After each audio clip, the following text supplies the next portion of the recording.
welcome to another episode of the Essential Craftsman podcast. We're very happy to have the Essential Craftsman back with us today. How are you doing? Good, man. Good. Glad to be here. You're on your way this afternoon to you've been having some back trouble again, so yeah. Why don't you give everybody the update there and the outlook? Okay, so I'm going in for my third or maybe fourth therapeutic massage. There's a woman here, Carrie Thomas, who Dustin Furch, my concrete finishing friend, made an appointment for me with her because he is a fan of therapeutic massage, and so this is the third time, and I'm trying it, and we'll see how it works. Do you have any feeling yet on whether it's been helping? I can't really speak to it. I don't know. I mean, the back has kind of been waxing and waning, primarily because I haven't been working as hard to stay in shape with it as when I was framing, right? I knew I had to be able to do that, so I was more focused on exercise and stretching then than I am now, so that's part of it. Maybe remind the viewers, that was a long time ago we talked about that, but explain what you mean by exercise and stretching, because you weren't going to the gym, but you did find a system that really gave you some second wind on your back. So in the year before I actually started with the foundation and the framing on the house, I knew it was coming, and I knew the camera was going to be running, and I knew that my back had been hurting a lot for the 3 or 4 years previous. And so I started walking and started running, and a physical therapist friend of mine, Evan Ricks, started working me over, and I got really focused on a lot of stretching exercises and exercises in the morning, and surprise of surprises, my back stopped hurting so much, and I was able to get the house built, and that worked really great. And then once that was done, I mean, you slow down, and the pressure of productivity expectation drops off a little bit, and sure enough, I start having some muscle issues in my back again. So I'm sort of recommitting myself to some stretching and some exercises, and we'll see if the massage contributes to a better situation. And I know at one time sit-ups were really made a big difference. And I still do that. Okay, I've been pretty consistent in that. Probably the truth is I got down to about 50% of the mornings I was doing my sit-ups, and maybe if I'd stayed at 100%, I wouldn't have had the relapse. But I've been steady on that, and that makes a measurable difference for me, doing sit-ups and just sort of bending at the hips and stretching out in the morning. That makes a difference. Has Cy ever had big back problems or anything like that for all the abuse he's put his body through? Most of Cy's problems have been around breaks and tears and major reconstructive surgeries. He did have some back issues for a while, and he said he just healed up. He just got better, right? But part of that was because construction is all about bending over and picking up and bending over and picking up. Yeah. That's what you do. You take material off the ground and you put it in place. And Cy's main emphasis for most of his early years was a cowboy. And the thing about, and so Cy worked as much as anybody on the planet, right? But most of his work was either with tractors and excavation and farm equipment or cowboying. And that is not as dedicated to bending over and picking pieces up. So instead he just fell and got kicked and rolled on and things like that and got broken up. and exploded himself. Yeah, blowing himself up, things like that. Yeah. Shot once by a shark, a bang stick. He's a scuba diver, right? And it's a story I'll let him tell, but once he shot himself in his left hand with his bang stick. So that was one of the reconstructive surgeries. His back was the least of his concerns. I didn't have time to worry about the back. Who knows if his back was hurting, because everything else was hurting more. Yeah. Well, our plan today is to go over some viewer-submitted voicemail. These are submitted through our website, and answer a couple questions that came up frequently in comments on some Spec House videos that we probably didn't do a great job explaining in the video. So the first of those is in the electric video. Overall, that was beautiful job done, lightning fast, kind of like what you would expect when you hire a professional, or what you would hope for when you hire a professional. Yeah. And there was some comments, people wondering why in the world you would mar the front of the house with a meter, even though you trimmed it nicely. And how do you answer that? It's a great question. So if you remember, when we put the foundation in, we ran the feed, the 3-inch conduit up inside the block, because we knew we were going to have to put it on the front of the house because of Pacific Power and Light is a local utility that provides electricity. And it is their requirement that the meter base be visible from the front of the house, so that even though now electric meters can be read digitally and remotely and however they do it, they still want to be able to see and access a meter from the front side of the house. So it's not a code. It's not code per se, like, wire sizes and outlet spacing and staple sizes.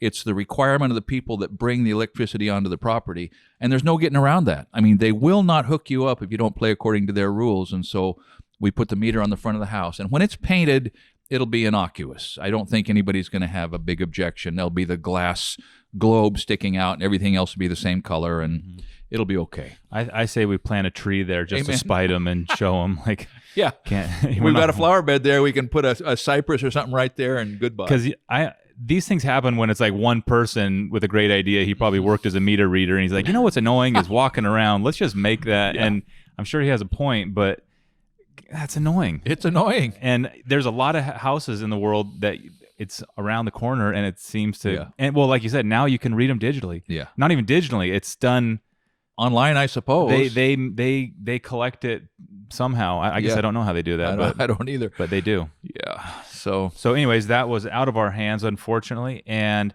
another question that we may have to get Phil on to talk about in more detail, and that is about the plumbing. Some folks were wondering why the plumbing didn't all come up in one manifold in one place. Any insight there? So it's not often done around here like that. Phil recommended doing it like this. I have learned to always take Phil's recommendation. Now, having said that, the house that we built in Las Vegas just before we moved up here had a manifold system it was an early iteration it was something just prior to PEX. It was some sort of a PVC pipe, but there was a manifold in a utility room and a bunch of little blue and red, pretty much like breakers in an electrical panel on off. We didn't live there long enough to have an opinion on how that worked out, but I can see that if in a particular area everyone was used to seeing it, including inspectors, it might be the way to go. From a cost standpoint, it's hard to imagine a better cost value benefit than the way Phil did it on this house. Amen. And maybe that's because we had such great access in the crawl space, but could be. It would be cool, and hopefully we can see that someday. All right, well, let's move to some voicemails. All right, and our first question, well, we got a voicemail from Raymond Ball. Greetings, Raymond, and you're definitely welcome to come check the Spec House out in the spring. Let's go to our first question, which is from Andrew. How you doing, guys? My name is Andrew from Rhode Island, and I just had a couple questions for Scott. First, you talk a lot about acceptable tolerances, and I just want to know if there's one thing where acceptable tolerances kind of go out the window, where no matter how much time it takes, you got to do it right. For me personally, it's hanging doors. I've noticed just take the time and get it right, and that'll work. And secondly, have you ever shot yourself with a nail gun? I think I probably know the answer to this, and if so, would love to hear the story. Thank you, guys. Great questions, Andrew. And so, to be overly pedantic, what I refer to it as is allowable tolerances, acceptable tolerances, allowable tolerances. I mean, the meaning's the same, right? So, yeah, there are some things where, doggone it, there's only one way to do it, and that is the way it has to be done. And doors are a good example, depending on where the door's hung. I mean, a door in the chicken coop, a door into the shop, a door into, if there's a remodel on somebody's rental and cost is the driver and you're there on a time and material basis, you got to keep in mind that what they want it to do is operate. But in most cases, doors, if they're not right, they're just plain wrong. And so I'm with you on that, Andrew. I mean, the reveal and the hinge bind and the, no door swing. It's got to stay in neutral, and the lock, the strike's got to engage. It's got to be right, or it's not a door. It's just a pain. So yes, and there are a wide range of allowable tolerances in every other aspect of every other craft, I'm sure.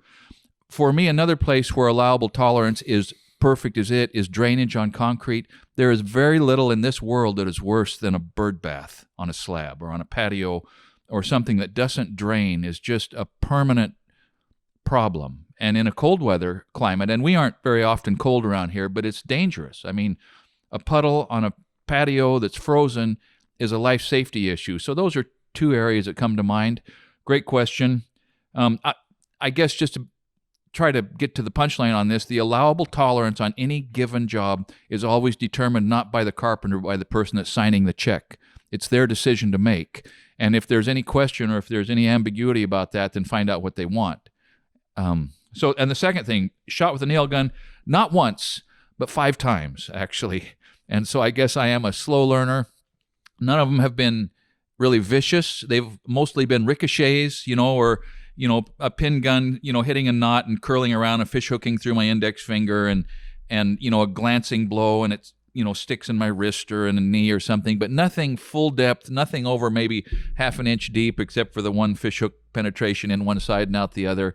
And it only takes 1 or 2 of those before you learn to keep your fingers back from your toenail.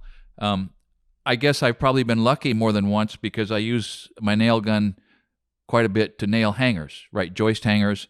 And if you miss the hole, that thing's going to be coming back out of there. So I always try to stay out of the way, and nothing bad has happened like that yet.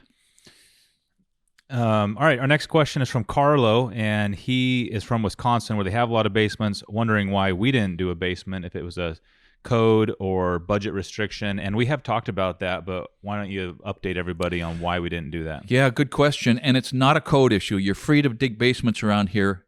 Part of it is, a big part of it is soil type and drainage. This country has basements in it, and a large percentage of them are damp or wet, just because we are so wet, and we have a tendency to have expansive clay around here. And even if you get below the expansive clay when you're digging the basement, you backfill with that stuff, and so that's kind of that's on the downside. On our particular project, the lot was so restrained, so tight, and where the driveway came in was on the uphill side of the lot. We couldn't approach. We couldn't put a garage in the basement, which would have. So it just, on that site, with that house, with this film series, it just did not make sense. But I love basement space. I mean, it's useful and it's quiet and it's the temperature is stable. So I hope that answers your question. All right, Matt sent a question. He's from Alaska. Can you put your house building and carpentry videos on DVD so we can watch them when we don't have internet? And Matt, that's fun. That's such a good idea. And the answer is we could, and I've thought about doing that, but I quickly realized which videos, because a DVD is not as big as you might think. It doesn't hold all that much. I think it holds like 2 hours of footage. Wow. I can't remember the number, but it would take an album or a book full of DVDs to put like the Spec House series. And so I don't know if that's the right way to do it. It may be, but that's where I've kept getting stuck, is it would have to be like this massive library of DVDs, and I don't know, maybe it's still worth it. But I guess it's worth asking you guys whether you think that's worth it. Yeah. Could we sell thumb drives? Would that be another way to do it? I don't know. How does that even work? Oh, I don't know if that would help him, because he probably wants to put it in a DVD player and play it on his TV, or like what Grandpa does, which makes a lot of sense. So maybe we just pick like 10 or the best, as many as we could fit of the best ones or something. Into segments. Yeah, I don't know. It's a good idea, and we'll keep chewing on that. If we're still alive in a few months when this thing is done, we'll have that to think about with everything else. But it's a great suggestion. Thank you. Our next question is from Dylan from New York City. Hey gentlemen, my name is Dylan, calling from New York City. I stumbled upon your channel a while back after coming across the video on how to be more productive. At this point, watching it has become almost a weekly ritual. If I'm feeling unmotivated at my desk job, I'll watch the video.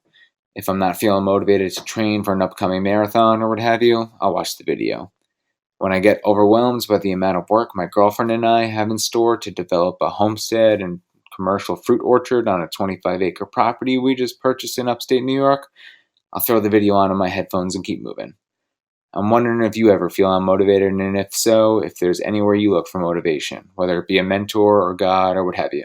Thanks, guys. God bless. So, Dylan, that's a great question. So, first of all, that is so gratifying to hear that funny little video has been providing that sort of a resource for you. So, thank you for sharing that. So, a blue-collar, single-income life, which was most of when Kelly and I were raising our kids, it was blue-collar, single income. Now, when Clayton went into school, she got a job as a teacher's aide here in Roseburg. And that was kind of a game changer for us. I mean, that was a big plus. But frankly, the motivation for most of the time was the wolf on the doorstep. And so that's one of the reasons that I've been a little hesitant to really advocate for carpentry as a career, is because it is blue collar and it's easy to find yourself with the wolf on the doorstep quite a lot. So that was sort of a relentless goad. But I guess the urgency of the paycheck is different from real motivation, isn't it? I mean, you've almost got to have that at some level. But yeah, frankly, my understanding of God and his expectation for his children and the growth opportunities that are available just in living and getting up and putting your boots on and going to work, from time that probably as often as anything else, that was motivation. But usually the motivation just came from habit. My dad particularly, was as steady as a ticking clock. He was just, whatever else Dad did or didn't accomplish, he was always at work. And I kind of got that from the beginning. And usually, about halfway through the morning, if you've been working pretty steady, the work itself can provide some motivation, if that makes any sense. So I hadn't really thought that through clearly. Books, the right books at the right time have always sort of shaken me out of whatever kind of sort of dark cloud I was living under. And so a combination of reading and work and associating with motivated people and prayer, I think, would be the answer. Kids can be very motivating because they don't really care whether you're motivated or not. They have needs emotionally and time, and then obviously their gymnastics and soccer and all these things, and not that they're demanding, but it's just it allows a dad to tap into a deep well of motivation, because you've got this family. So there's really something to be said for tradition in that way. And even before I had kids, you want to have a family, so working towards some type of bigger goal. And it sounds like with your fruit orchard and your girlfriend, you're already heading that way. So sounds like you're on it. So what Nate just told you really is a better answer than my longer answer.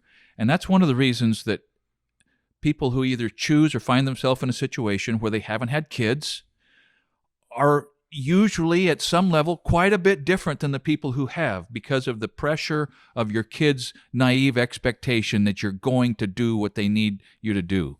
And that in the background is always a motivator if you let it. And so that's a great observation. Yeah, there are people I know who don't have kids. They're still highly motivated and satisfied and accomplishing a zillion things. There's fewer people whose example you can follow down that path as opposed to a more traditional path. So I don't know.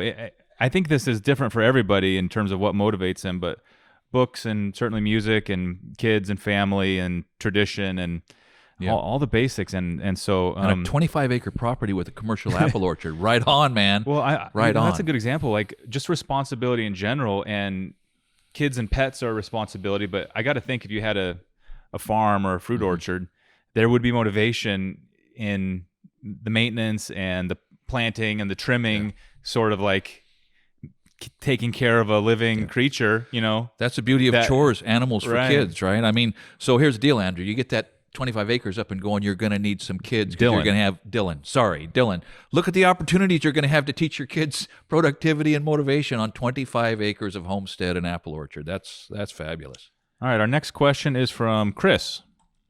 Hey, y'all, it's Chris from North Carolina. I'd love to hear more about y'all's relationship with God and how that has affected your personal and work lives. God bless y'all and keep up the good work. So, Chris, that's a great question. And you've probably picked up on the fact that we only treat that kind of obliquely. And from the we don't put that front and center on the channel because, as Nate has often reminded me, it's not what people come to the channel for. But you've asked me a great question. And probably the greatest gift my mother gave me was the gift of faith. And if you don't get that gift when you're little, it's a hard thing to develop because we live in an age of reason, right? But faith and a really strong conviction that God is real, that entropy obviates evolution, as an ultimate explanation for existence. And so what's left, and God manifests himself from time to time in our lives and my church community. I'm a member of the Church of Jesus Christ of Latter-day Saints. I have been for 44 years. It's been a great blessing to me. And I got to tell you that I have milestones in my life that provide an unshakable, I hope, conviction that, yeah, he's real. And he knows me, he knows us, and my life is profoundly better for it. And my family is happy. My family is happier for it.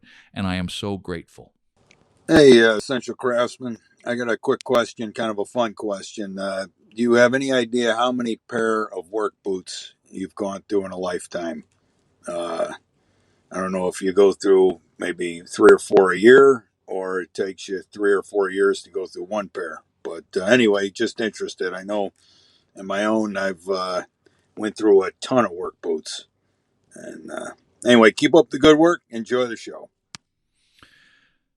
So, from the time I was 20 until I was 50, I probably went through 2 pair a year. So what's that? That's 60 pair. And for the time I was 50 to now I'm just about to turn 63, I'm going through a pair a year. So what do we say there? 60, probably 70 pairs, more or less, of work boots, something like that, more or less.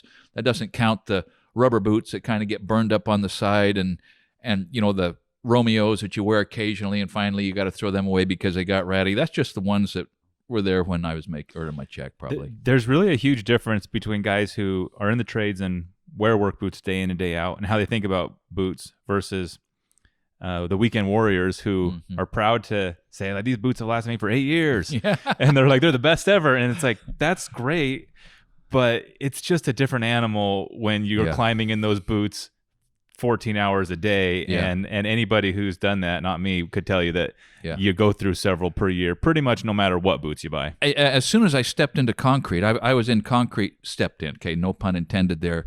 It was a lucky shot.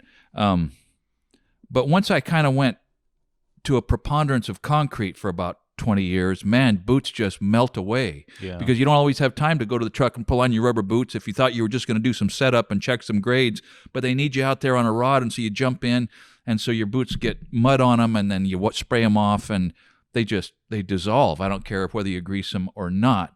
So before that, it was less, and after that, it's less. But in general, like Nate said, when you're hammering your boots, you I don't care what they are. I don't care if they're Danner or any other brand. There's a type of abuse they can take that will destroy them. Yeah, they're consumable. It's just like your socks. Like, who would want socks that lasted a lifetime? Like, please, no. Same with boots. That's true. Like, I don't want them. Like, that's true. I want some new ones. But let me say this: these Carolina boots. So Sears being dead, and I've had to kind of change gears. These Carolina boots have been super comfortable. The Sears diehards were good value. They weren't all that comfortable enough, and then once they were broke in, they were comfortable, but they're heavy. But these Carolinas are very comfortable. The sole's melting away. I mean, I knew that was going to happen, but they've been a good shoe. Yeah. All right, next question. Hi, Scott and Nate. I'm Seth from Iowa. I'm a partner owner in welding and fabrication business. I'm curious how you prioritize your work between good paying customers and yourself and family and friends that you may not be getting paid quite as well from, and maybe what the differences are in the quality of work and whether you feel more motivated to do a better quality job because it's for yourself or family or friends, or maybe less motivated because you may not be getting paid quite as well. Love the show and keep up the good work. Boy, Seth, that's a great question. And so the truth is, guys, you guys are articulating questions that I should have thought about more carefully over the years. And now here we are sitting at a table with a camera running, and it gives me a chance to think about more carefully things that deserved more attention. But what it boils down to, Seth, is whether you're working for love or money, right? And when you're working for money, you're working to that allowable tolerance. It's going to generate the paycheck. And anything other than that is bad business, as long as you're not hurting your reputation with sloppy work. I mean, you meet the mark, you exceed their expectation, you give them the product, they smile, they write the check, you're in business, you're moving forward. But when you're working for the people you love, and that should include your neighbors, frankly, it probably invites a whole nother way to think about whether or not what you're doing somehow embodies what's going on in the relationship. Because if the relationship is just business, then it's just business. But if the relationship is something more than that, then it deserves a little more attention. I don't know if that answers your question, because you can't always afford to do that. When you're working for yourself, right, it's utilitarian, good enough, get back to work, keep the cow in the field, whatever. But if you're making something for someone else that they're going to have for a long time, you just have to do your very best work, I think. Yeah, don't overpromise too, because it'd be easy at like a family barbecue to be like, oh yeah, I could definitely make one of those. That'd be easy. And then they're hearing like, well then, yeah, because I have this and do it for me. But anyways, I got to think there'd be a way to, I don't know. It's a setting expectations thing. Like, True. You could do it. Maybe I'll put you in touch with so and so who's going to be more affordable than I am. Maybe there's a way. I don't know. I think that's going to depend on your personality and how you can balance that. But it's probably not easy. And everything I just said kind of limits what you can do for your loved ones, right? I mean, if every project for a loved one is done to the highest degree, then how much of it are you going to get done before? How much? So I don't know. You just got to be wise, right? You have to be wise. It's nice when you have a lot of tools, because it's great. You can kind of kill two birds with one stone by like loaning the tool to the person. Amen. It's like, hey, I'm too busy. I can't get to it, but I'll let you borrow my trailer, or I'll let you something like that. And that comes with its own set of challenges. But there is something to be said for just, you're helping him, you're doing it, but you're not actually teach him to fish, man. Yeah, exactly. So I've got that going on right now. My youngest son, Clayton is a great guy, and he and Courtney just bought their first place like 2 months ago. They closed escrow, and all of a sudden that boy has an interest in home improvement projects and maintenance projects. And man, I got a lot of tools, son. Come over and borrow them, and I'll show you how to use them, and I'll hold your hand for the first part of the cut, and then see ya. So I mean, but Seth, you're a fabricator, you're a welder, and so somebody needs a lumber rack, or you've got an uncle that needs a shop table, and how much care do you exercise on it? I don't know. That's it. I don't know, but yeah, great question. Thanks, Seth, for putting that out there, and maybe that's something we'll have to think about and maybe make a more focused piece of content on after some. We got a video about that. That giant candle holder video speaks to this very thing. Oh, really? Forging a giant candle holder. Oh, that's right. Okay. Yeah, check that out, Seth. All right, our next question is from Kevin Thomas. He is wondering if you have plans to go to any trade shows, in particularly the World of Concrete show in June. And Kevin, we gotta be done here in a few minutes. That's why I didn't play your question, but I wanted to put it out there. Yeah, I lived in Las Vegas for 8 years and never went to the World of Concrete. And I did a couple projects that people told me I should send to the World of Concrete, and kind of enter in there. I guess they have a competition. But the short answer is, no, I'm not planning on going to that. I plan on keeping my nose on the grindstone and getting the Spec house to the finish line and getting the next line of our content opened up. And so, great question, but I don't think so. How come? It doesn't.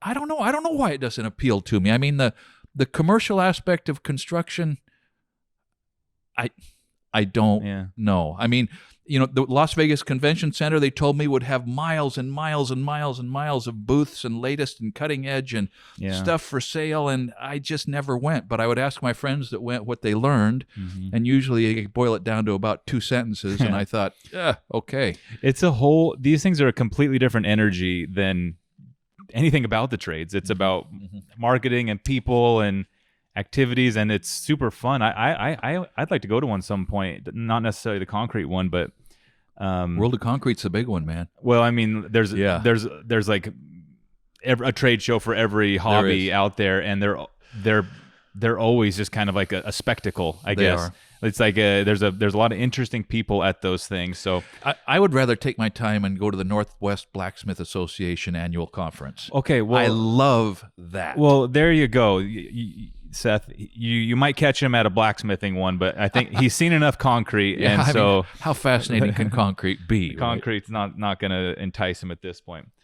Okay, let's finish with this question from Jared, and it looks like a good one. And thank you, everyone, for submitting these. You can do it on our website at essentialcraftsman.com/podcast.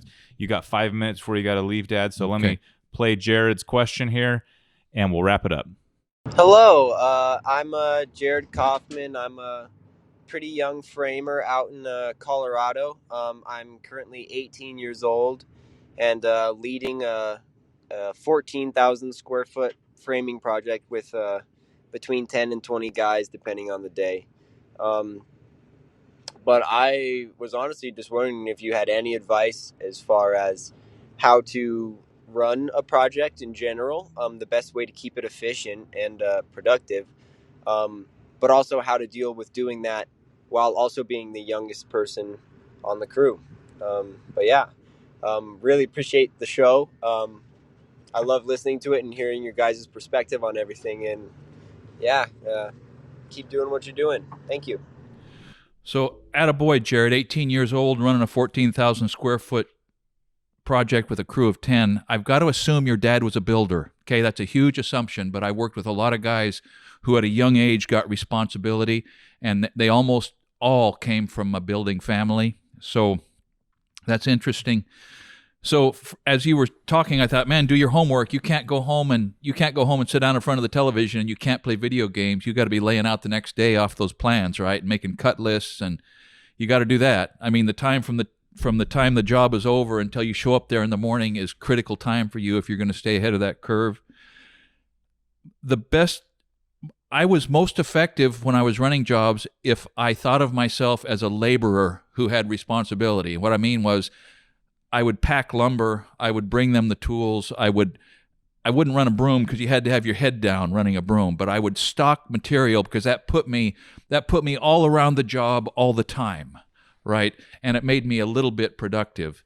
And it also earned some recognition from these guys. If I was bringing them what they needed, I mean, I was on their team. So think about that. I mean, if you can pack a sheet of plywood and get it to somebody and stick it to them up on the roof occasionally and part of that rotation, now you're not just, you know what I mean? You're not just the young guy with the big authority. And then the last thing is, at 18, running a bunch of older guys, that's a psychologically awkward spot, right?